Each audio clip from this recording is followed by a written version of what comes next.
Hello everyone, good morning. কেমন আছেন সবাই? আশা করি সবাই খুব ভালো আছেন, আর আমরাও ভালো আছি। আমার আরও একটি নতুন ব্লগে আপনাদের সবাইকে স্বাগত জানাই। বেশ অনেক দিন পর সোনাকে আবারও আজকে প্রাইভেটে পৌঁছে দিতে যাচ্ছি। এর মাঝখানে কী হয়েছিল, আমি অসুস্থ হওয়ার পর সে কিন্তু একাই টোটো করে যেত, আর এভাবেই চলছিল। বাড়িতে সকলে থাকলেও তাকে নিয়ে যাওয়ার মানুষ কিন্তু ছিল না।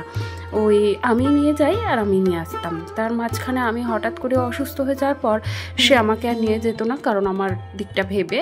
তো ওই জন্য এক টোটো করেই যাওয়া হতো। তবে এখন তো আমি আবারও সেই আগের মতো পরিস্থিতিতেই রয়েছি, তো সেই কারণে ভাবলাম শুধু টোটোতে না গিয়ে আমি যদি তাকে দিয়ে আসি, সেখানে ফলাফল দুটো হয়, কারণ আমারও একটু হাঁটা হয়ে যায় আর তারও হাঁটা হয়, আর ভালোও লাগে। আর এই সাথে সাথে টোটো যাওয়া আসার খরচটাও অনেকটা হলেও কম হয়। তো এই তো সোনাকে পৌঁছে দিয়ে এসে সামনে মায়ের মন্দিরে একটুখানি প্রণাম করে গেলাম, কারণ দিনটা যেমনই হোক মায়ের মুখটা দর্শন করে যদি দিন শুরু করা হয়, সেই দিনের শুরুটা একটু অন্যরকমই হয়। তো চলুন, এবার বাড়ি এসে গেছি, আর বাড়ি এসে এখন সংসারের কাজে কিন্তু হাত দেব। সংসার নামক এমনই একটা জায়গা, সংসার কথাটা 3 অক্ষরের হতে পারে, কিন্তু এর ভার কিন্তু অনেকটা, তাই না? দায়িত্ব, সংসারের দায়িত্ব, কর্তব্য সমস্ত কিছু মিলিয়ে একত্রে করলে দেখা যায় কি, সংসার নামক জায়গাতে আপনি হয়তো সবার কাছে একসাথে সবাইকে খুশি করতে পারবেন না। যতই হোক, আমরা পরের বাড়ির মেয়ে, একটা সংসারকে ছেড়ে আর একটা সংসার মানিয়ে নিয়ে সবাই হাসি মুখে চললেও কিন্তু সবাই কিন্তু এর মূল্যটা দেয় না। আমাদের নিজের ঠিকানা হয়তো নাও হতে পারে, আমাদের নিজের কোনো পরিচয় নাও হতে পারে, তবে একটা পরিচয় আছে, আমরা একজন সাধারণ হাউসওয়াইফ। আমাদের কোনো কাজ নেই, আমাদের কোনো কাজের কোনো ভ্যালু নেই। সংসার এমনই একটা জায়গা যেখানে আপনি পারফেক্ট কোনো দিনই হবেন না। যতই পারফেক্ট করে আপনি করার চেষ্টা করুন, কোনো দিন আপনি কিন্তু পারফেক্ট হতে পারবেন না। সেখানে আপনি কারোর কাছে হয়তো নগণ্য হতে পারেন, কারোর কাছে জঘন্য হতে পারেন, কারোর কাছে খারাপও হতে পারেন, আবার কারোর কাছে সবশেষে দেখা যায় কি ভালোও হতে পারে। সেটা সম্পূর্ণই ভবিষ্যতের উপর নির্ভর করছে, বা যার যার পছন্দের উপর নির্ভর করছে। তবুও এতটুকুই বলবো যে সব শেষে কিন্তু একটা কথাই শুনতে হবে, যে সারাদিনে তুমি করছোটা কি? করছো তো বাড়ির এই সাধারণ কাজকর্ম। এর মাধ্যমে যে কত মানুষকে আমরা একসাথে ভালো রাখি, কত মানুষকে সুখে রাখি, কত কিছু দেখি, সেটা কিন্তু কেউ গুনেও দেখে না। আপনার পরিশ্রমটাও কেউ দেখবে না, আপনার ভালোবাসাটাও কেউ দেখবে না। দেখবে শুধু বাড়িতে কত কি হলো। একদিন যদি কিছু না করেন, তাহলে কিন্তু বোঝা যায় যে একটা সংসারে কতগুলো কাজ থাকে, কত কিছু আপনি একসাথে ট্যাকেল করেন, কিন্তু সেগুলোর মূল্য কে দেবে, তাই না? তো পরিস্থিতি যেমনই আসুক, সবসময় হাসি মুখে থেকে মানিয়ে নিয়ে চলা, সবাইকে নিয়ে একসাথে চলবো, সবাইকে ভালো রাখবো, এটাই কিন্তু ছোট থেকে শিখেছি। এটাই আমার মাও বলেছে, সংসার যেমনই হোক, রাজপ্রাসাদ হোক অথবা কুঁড়ে ঘর হোক, সবাইকে নিয়ে চলার মধ্যে একটা আলাদা সুখ শান্তি খুঁজে পাওয়া যায়। আর তার মাধ্যমে তোমাকেও কিন্তু তোমার সংসারের কাজের মধ্যেই নিজের ভালো লাগা, খারাপ লাগা, নিজের আনন্দ সমস্ত কিছু খুঁজে নিতে হবে। তবেই তুমি সংসারিক, বা তবেই তুমি একজন গৃহবধূ। তাতে তুমি ভালো হলে বা খারাপ হলে এটা কিন্তু কোনো ম্যাটার করে না। সবসময় তুমি জানবে আমার কর্তব্যগুলি আমি কিন্তু সমানভাবে করে যাচ্ছি। তো যাই হোক, মায়ের সেই শেখানো কথাগুলো মাথায় রেখে প্রত্যেক দিন যেমনই যাক, যাই কথা সারাদিনে চলুক, যাই আপনাকে ভাবুক, যে যাই করুক, আমি কিন্তু আমার মতো একভাবেই কিন্তু চলি। সব কিছুকে ভালো রাখা, সব দিকটা দেখে শুনে রাখা, সবাই কী করে ভালো থাকবে, এই করতে করতেই দিন কিন্তু আমার যায়। আর এর মধ্যে নিজেকে কতটুকু সময় দিই, এটা হচ্ছে সব থেকে ভাববার বিষয়। নিজের জন্য কি করলাম সারাদিনে, সবাই কে কী খাবে, মেয়ে কী খাবে, হাজব্যান্ড কী খাবে, শ্বশুরমশাই কী খাবে, শাশুড়ি মা কীভাবে খাবেন, ওনার কীভাবে একটু হেল্প হবে, এই দেখতে দেখতে নিজের কি আমি কিছু করতে পারি? না। উত্তরটা শেষে পাওয়া যায় কি না, নিজের জন্য কিছুই রাখতে পারিনি। তবে আমি এতটুকুই বলবো, সব কিছুই করুন, তার মধ্যে নিয়ে নিজেকে ভালো রাখুন। সময় শেষ হয়ে গেলে আপনার গুরুত্ব কিন্তু কোথাও থাকবে না। আপনি না থাকলেও সংসারটা যেমন চলবে, আপনি থাকাকালীনও সংসারটা ঠিক তেমনই চলবে। মাঝখান থেকে শুধু আপনিই থাকবেন না।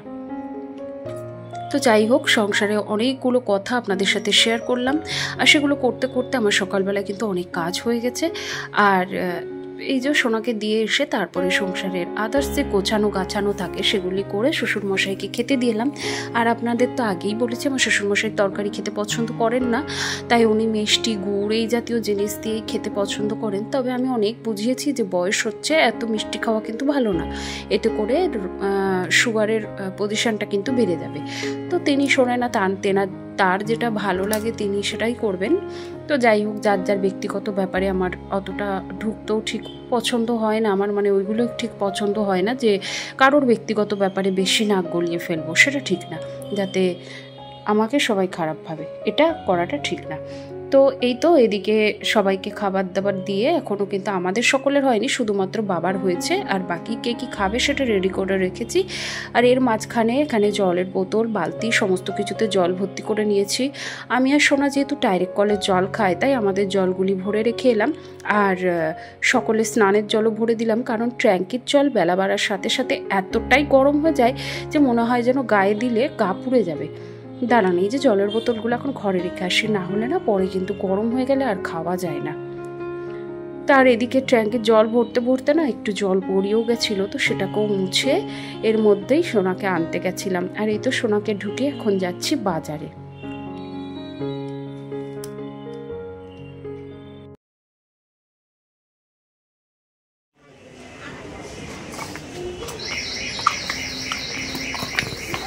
কালো হয়ে গেলাম, এমনি কালো, আরও কালো হয়ে গেলাম, লোকে আমার পাগল বলবে।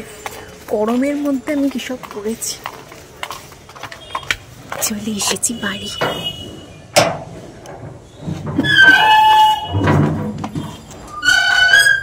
দিদু আমি এসে গেছি।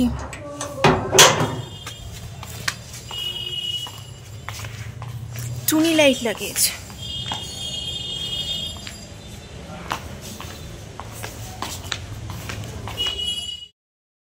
আর এর মাঝখানে প্রায় আধ ঘন্টা পৌনে 1 ঘন্টা মতো সময় কাটিয়ে তারপরে এসেছি, কারণ এর মাঝখানে অনেকগুলি কাজ ছিল। বাজারে গেছিলাম, বাজার থেকে এসেছি, তারপরেই তো সবাইকে এখন জলখাবার সার্ভ করে দিচ্ছি। আর তাছাড়াও বেশ কিছু কাজ ছিল।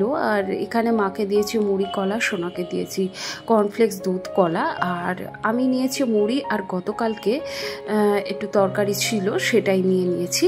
তো এই তো সেগুলো দিয়েই সকালবেলায় কিন্তু খাওয়া দাওয়া কমপ্লিট করছি। আর এখানে খাওয়া দাওয়া কমপ্লিট করার পর রান্নার জোগাড় যন্ত্রটাও করেই রেখেছিলাম। আসলে কালকে প্ল্যানিং করেই রেখেছিলাম যে আজকে কী রান্না করব, তো সেই মতোই রান্না হচ্ছে।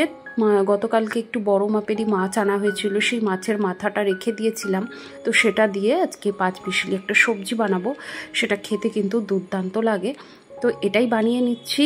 আর সাথে কয়েক পিস মাছও রেখে দিয়েছিলাম, যাতে আজকের দিনটা আমাদের বাড়ির ছেলেদের যেন হয়ে যায়। আর আমি আর সোনা খুব একটা মাছ খেতে পছন্দ করি না, আমাদের ক্ষেত্রে যা হয় একটা হলেই হয়ে যাবে। তাই আমার শাশুড়ি মার আর সোনার জন্য করেছিলাম একটু সোয়াবিনের তরকারি। তো এই তো এদিকে 5 পিসলির সবজিটা একটু ভাপিয়ে নিয়ে করেছিলাম বলে অনেকটাই সময় কম লেগেছে। মাছের মুড়োটা ভেজে তার মাঝখানে একটু আদা রসুন পেস্ট দিয়েছিলাম, আর এইভাবে কষে নিয়েই করেছিলাম। খেতে কিন্তু অসম্ভব সুন্দর হয়েছিল। আর এই যে আজকে এই সর্বসাকুল্যে 4-5 পিস মাছ রয়েছে, এটা দিয়েই কিন্তু আজকে সারা দিনটা চালিয়ে নেওয়া হবে। রান্না করতে করতে মা আজকে বৃহস্পতিবার, তাই মায়ের পুজোটাও এদিকে কিন্তু প্রায় হয়ে গেছে। আর বৃহস্পতিবার মানেই তো জানেন লক্ষ্মী পুজোর অনেক রকমের কাজ থাকে, সেগুলি মাই করে নিল। তো চলুন আপনাদের একবার দেখিয়ে দিই যে আমার ঠাকুরের সিংহাসনটা আজকে কত সুন্দর লাগছে। এদিকে মায়েরও পুজো হয়ে গেছে, আর এদিকে দেখলাম আমার মাছের ঝোলটাও কিন্তু বসাতে হবে।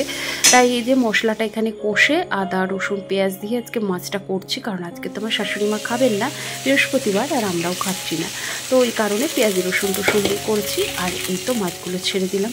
আর এইভাবে ঝোল কিন্তু মাঝে মধ্যে বেশ মন্দ লাগে না।